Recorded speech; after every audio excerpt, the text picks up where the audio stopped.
So welcome everyone to the Wisdom of Cycles, where we bring the Celtic wisdom, the Celtic cycle of the Celtic wheel and the astrology, what's happening at this time in the sky together. And I'm here with the wonderful Katrina Brady. I'm so happy. I love doing this together. So yeah, we have reached the summer solstice, which is the apex of the cycle of the Celtic cycle. So I don't know if you want to say something about. Well, let me first say, so it's in the fixed days. It's usually between the 20th and 22nd of June. But astrologically, do you want to just say what's? Yeah, so astrologically, the solstice falls on June 20th, which is the Saturday. In Dublin, it's at 10:43 p.m. So, and what marks the solstice when we're looking at it from an astronomical or astrological perspective is when is the sun moving into 0 degrees of Cancer cardinal water. So, so it's falling on Saturday this year as well. So. Yeah, Saturday in Dublin, Irish time. So adjust your time if you need to. And also, I think the other really important thing to mention at this time is that there's the solar eclipse happening, right? Mm-hmm. Do you want to say? Yeah.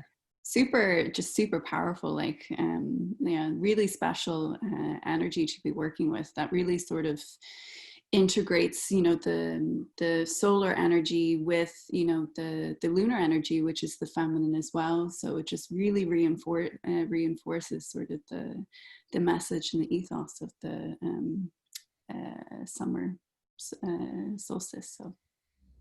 Great. So let me just maybe kick off by sharing my screen. We'll go to the wheel.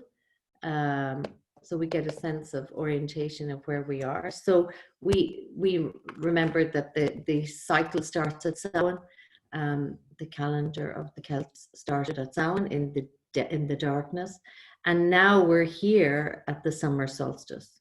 So we're right in.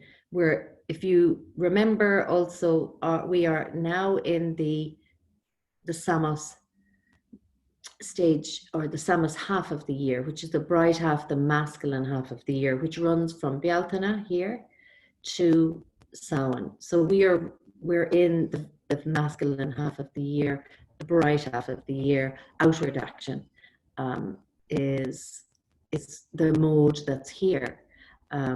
So let me speak just a little bit about this time in terms of what the traditions, the rituals, the practices of the ancient Celts were, and then we'll bring it into, we'll look at the astrology of what's actually happening in 2020 at this time, and then we'll bring it back and look at how we can really work with these energies, particularly at this time of, you know, uncertainty and unrest in the planet.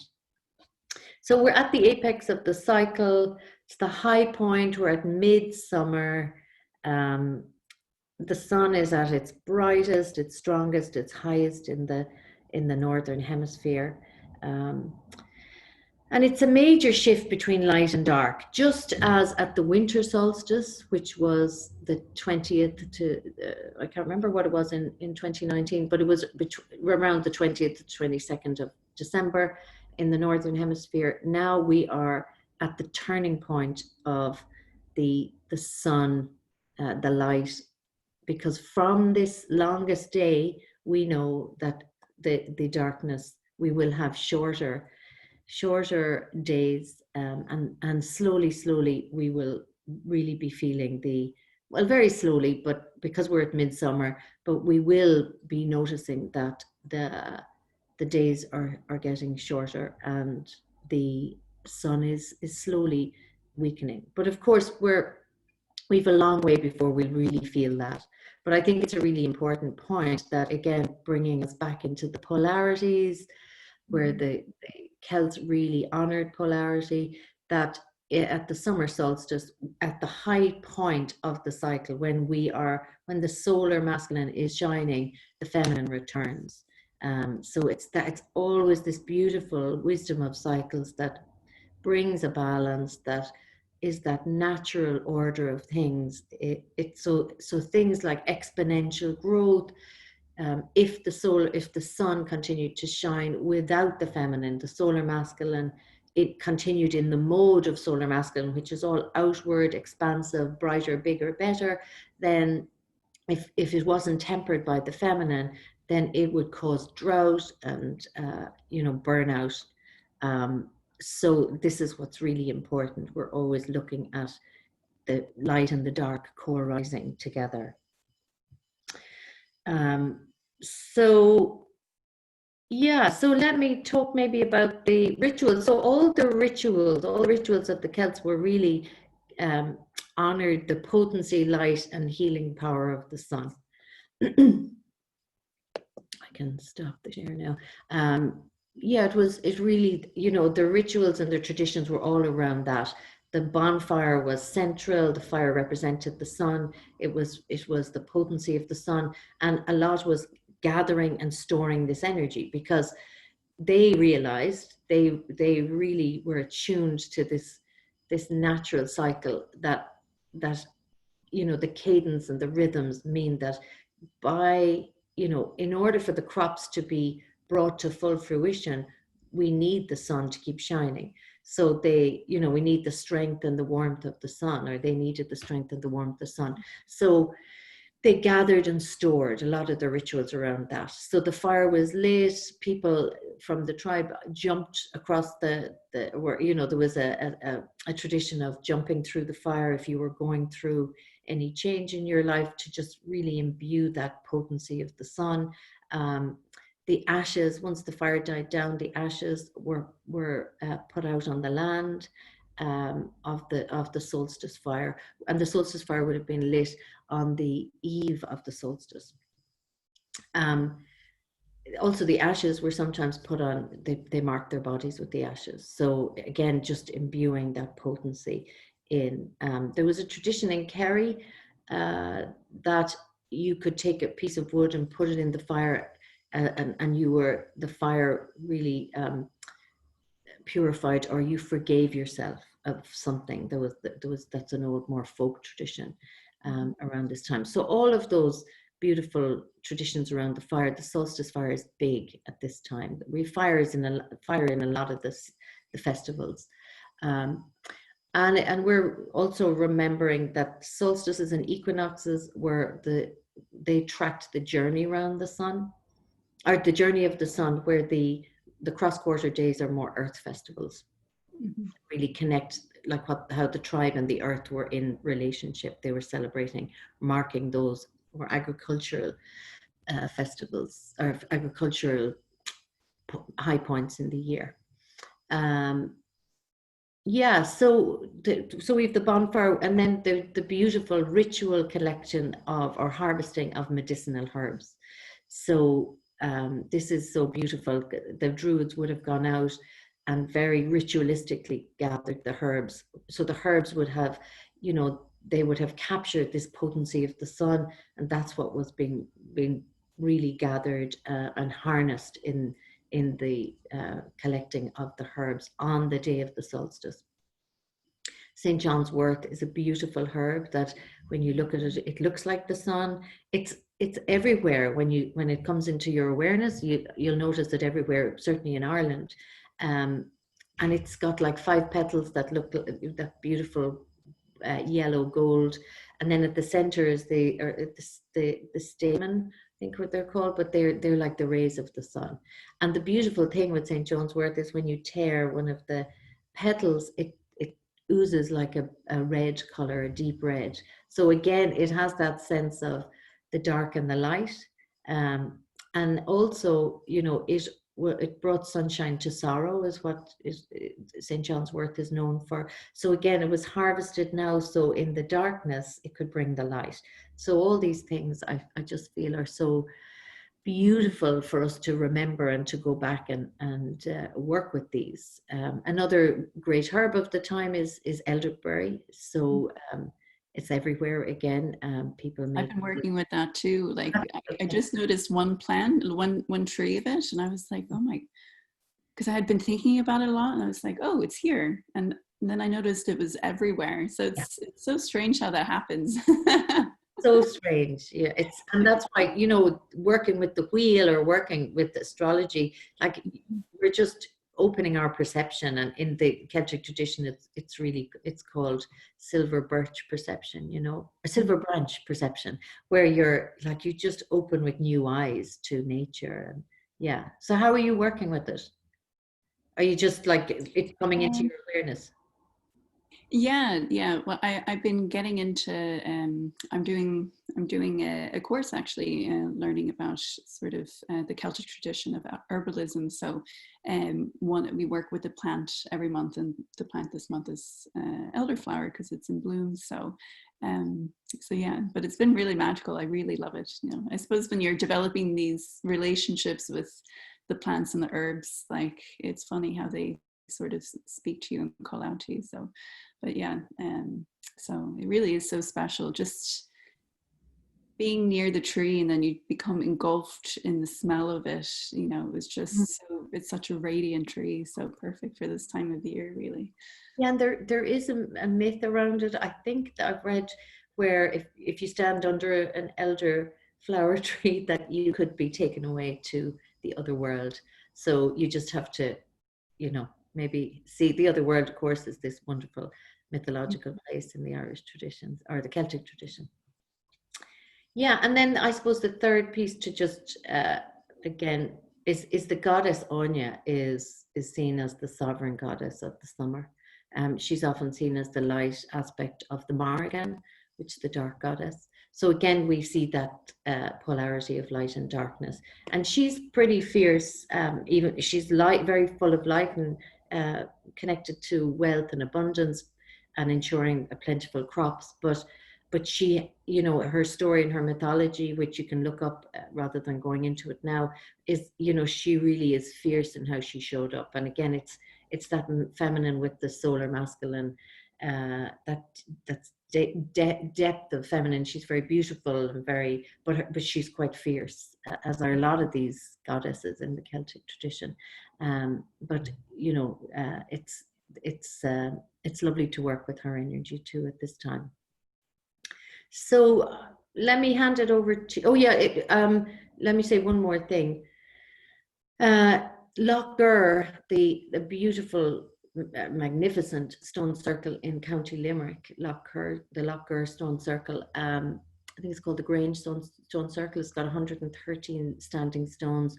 It's, I think, the second biggest, not the biggest. And it's about 4,000 or a little bit more than 4,000 years old. So it's pre-Celtic, but that's the rising solstice, summer solstice sun aligns with the entrance. So it's a place that that obviously we assume that there was celebration there, and it's certainly still celebrated there, although I'm not sure in these COVID times if there's a formal celebration, but it's a lovely place to visit. And then the Hill of Tara in Ireland, a lot of people gather at dawn, which would be about 3:45 in the morning, to see the rising sun. Maybe they'll do an online version like they did for Bealtaine. Yeah, maybe. Yeah, that was amazing. And at the Uisneach fire was amazing. Yeah, truly. So so let's hear what's happening. Yeah. In this great year of the 2020, what's happening? 2020, yeah. I mean, I think so much what you shared sort of ties into so much of with the astrology of it. Even if like the dance between the winter and the summer solstice, it again is almost like that. The summer solstice is like that full moon phase of it, this just massive luminous part of the cycle, in a sense. And I think too, like the beautiful thing about the winter and the solstice, summer solstice, is that within astrology, it's Capricorn and Cancer, and these energies are cardinal energies, but they're also earth and water energies, which are feminine energies. So when we're coming into these phases of the cycles, there is that sort of remembrance of, how do I activate, how do I initiate the feminine into the world, which I think is really important. And, if we talk about sort of, there's a solar eclipse as well. I mean, there's a lot of, negative perception usually around eclipses. There's a lot of fear that sometimes people think like, oh, bad things happen around them. But what they kind of mean, how I would look at it, or our school of astrology will look at it, is that eclipses sort of bring up new awarenesses, or it can really bring up maybe things that we haven't been looking at, maybe things that have been kept in our dark as well, because it is interacting with the moon cycle. So the solar eclipse, it's the alignment between the sun and the moon, because it's basically the new moon phase is altered, So as it's visibly, altered when we're looking up in the sky, only from Asia, I think, can see this one. So it's like, within our own emotional process, things can kind of come up that we see, it comes up from our inner depths, from the darkness within ourselves, and comes up into our own sort of consciousness, our own sort of awareness as well.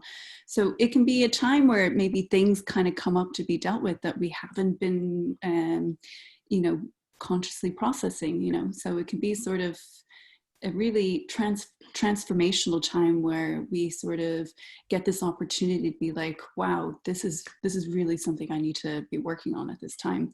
And especially a few days leading up to this, which we're kind of in now, because it is coinciding with the new moon. So 3 days before the new moon phases, we're in the dark moon phase. So the dark moon phase is this phase of shedding, and it's this phase of transformation and release. So it's a great time to do healing work, because we're calling this in. It's the death of one cycle is coming in. So, calling into, what is going on with my own process at the moment, and to sort of be able to create space for what we're sort of really stepping out into within this new cycle that is being born through the solstice as well. So really transformational. And with this solstice specifically, it's really strongly connecting with Saturn, which I know within the cycle, the last times we've been talking as well, Saturn has been a theme within it,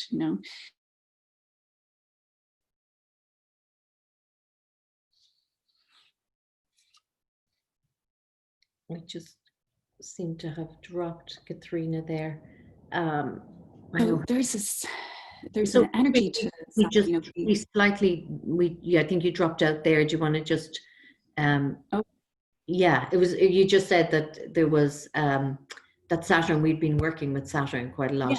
Yeah. So the solar cycle has been connecting in with Saturn. So it's interesting, always working with cycles and seeing that it's connecting in with the same sort of planet is really interesting. So what that is reflecting is that this is a really important energy we need to be integrating at this time. So if we look at different themes within Saturn, if we look at her, we can look at her almost in terms of the mother or the matriarch in a way. She holds us into accountability and personal responsibility for things as well. How are we creating sort of structure in our lives? How are we creating a sense of support in our lives for ourselves, but also in our world, in our community? How are we sort of, we're in a way asked to look at our systems. And because it's in the sign of Aquarius, it's just moving in and out this year, there's an element of, okay, well, what are my ideologies? What are my own frameworks, an internal perspective that are going on? So, where this year, largely there's this restructuring of power that's going on. At the same time, there's this internal sort of call for action in sort of looking at our own ideologies, what is developed from our own experience and from our choice, what hasn't been, what is not of our own choosing, what do we want to decondition ourselves away from, which is, massively coming up at the moment, where we're all sort of looking at the changes that we need to make for a more equitable society, and really looking at, this is something I need to change within myself, so it's like, how can I take external action, and what internal action needs to meet that as well, which I think too just really ties into the energy of this cardinal axis as well. How do I bring this into the world? How do I create a world that is based out of support and emotional nourishment, which is what Cancer is about, just kind of like, being here on a farm in rural Ireland, you're very aware of the grass growing dry, things not growing if there's not water. And that's such a beautiful sort of, it's a beautiful meditation really on how earth and water need each other as well to really flourish too. And because the eclipse happens in Cancer, there can be an element of every year this bringing emotional vulnerability into the world, into our communities, into our reality, something that collectively is that we really need to do. There's that sort of uncomfortableness that that can happen around that as well, where it's like I have to have my heart open and share what my own internal process that I'm going through, and so that we can do this in a way. And I think that really speaks to the solstice piece around power, because it's the most powerful part of external powerful part of the cycle. And it's that is your power based on vulnerability. And when you're powerful, when you're at your most powerful in any domain of your life, we are the most vulnerable. And can our power include our vulnerability? So I think that's really big and very up in the world right now as the power structures shift. Yeah, I mean, and it's just fascinating that the eclipse is happening with the solstice, because it's like just feels like there's a lot of work to be done, but we're doing it, like so I think it's happening, which is just amazing. So yeah, so it's great. And I think too, like in terms of the points for reflection with this is because massively what's coming up is that idea of sort of nourishment. If we're sort of really moving through the idea that the world is irrevocably changing through the pandemic and also through all of the protests that's been happening this year. So it's almost like, okay, like we see the world that we know is changing, the paradigm is changing. So it's like, what do we want, for ourselves? What do we want that restructuring to look at? Based from that idea of nourishment and integrating sort of a vulnerability and a sense of compassion into it as well. So I think it's important to sort of, how can I, what needs to change in my own life for me to be able to carry that sense of nourishment into it as well. And yeah. And as I was saying, that sort of it's the dark moon phase leading up to the eclipse. So, it's just a really important time as well over the next few days until Saturday, basically, to look at what has my own process been over the past few weeks. What is going on here, because I think, my head has been spinning, it's just, there's been so much to take in, unravel within ourselves as well. But I think too, it can be sort of a time to really honor what that process has been and look at, okay, what can I do going forward? Because that cardinal energy is bringing us back outwards into that sort of anchored action, within that feminine expression as well. So it's a really lovely few days to sort of really just be present with everything that's been going on for us as we sort of move forward as well. So yeah, and I think to bring in that feminine nourishment and compassion with, it can be intense. These times can be intense. I mean, it's intense anyway on the planet, but just to be human. But to really, I think, bring in that feminine. And another reflection from what you said there is it really chimes with the whole piece around finding our own ideologies or finding our own truth. I think that's a big piece. There are so many narratives in the world now, the different narratives from different sources, and we're almost bombarded with them. And can we stay connected to our own truth and our own, not holding our truth like rigidly, but to stay, to stay connected to ourselves. So because our heart and deeply, I believe our soul, if we stay connected to our soul, we will be guided um, by those deep currents that know what is true. And then we can know that every truth is true and partial, as the great Ken Wilber talks about. It's like, so other people will have different truths, and can we be with those?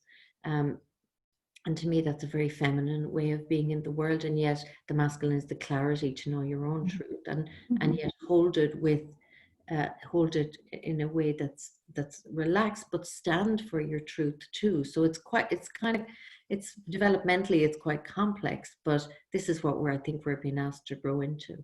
And I know from some of the takeaways, or some of the things to work with this energy at this time, would be like to the question around, are you shining your brightest, or what would shining your brightest look like in the world? And is that power, or are you able to own your power and inhabit your power? Is your power based on more external, getting your power from more external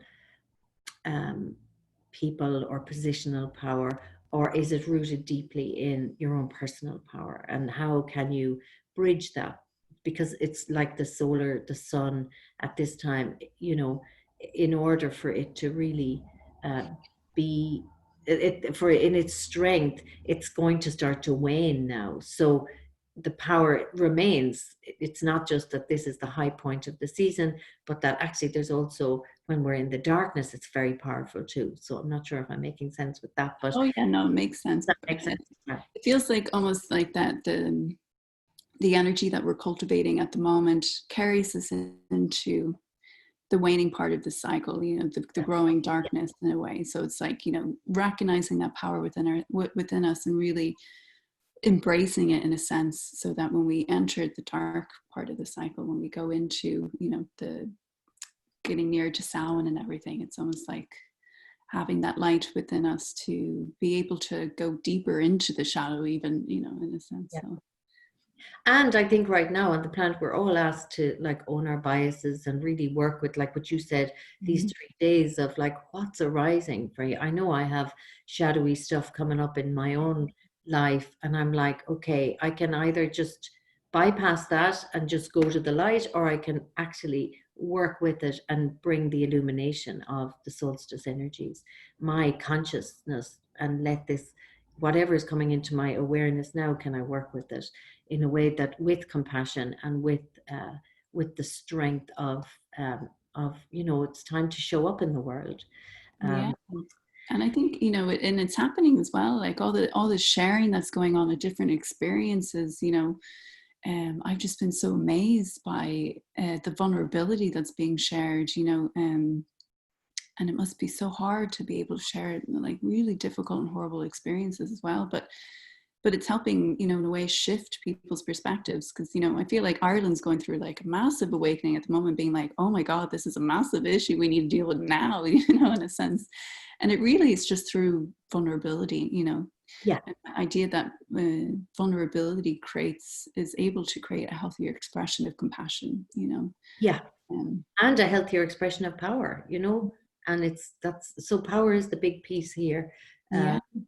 And how do we harness it, and how do we live with it, and how do we share it with each other, and yet sometimes stand in our power to take a stand. So it's as usual, being a human ain't that easy right now. But it's amazing too, an amazing time. And I feel like we're all being called into, or many of us are being called in to shine, to really look at not just what's hard and difficult, but also to know what's wonderful, and we move into those kind of energies at Lunasa. I will say one last thing.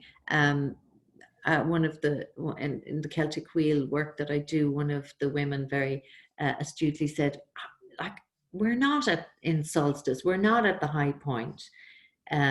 We're in Samhain, we're in the dark point. And I said, yes, like what we learn through the Celtic wheel is how to see the various energies 8 different energies within a cycle, the creative cycle.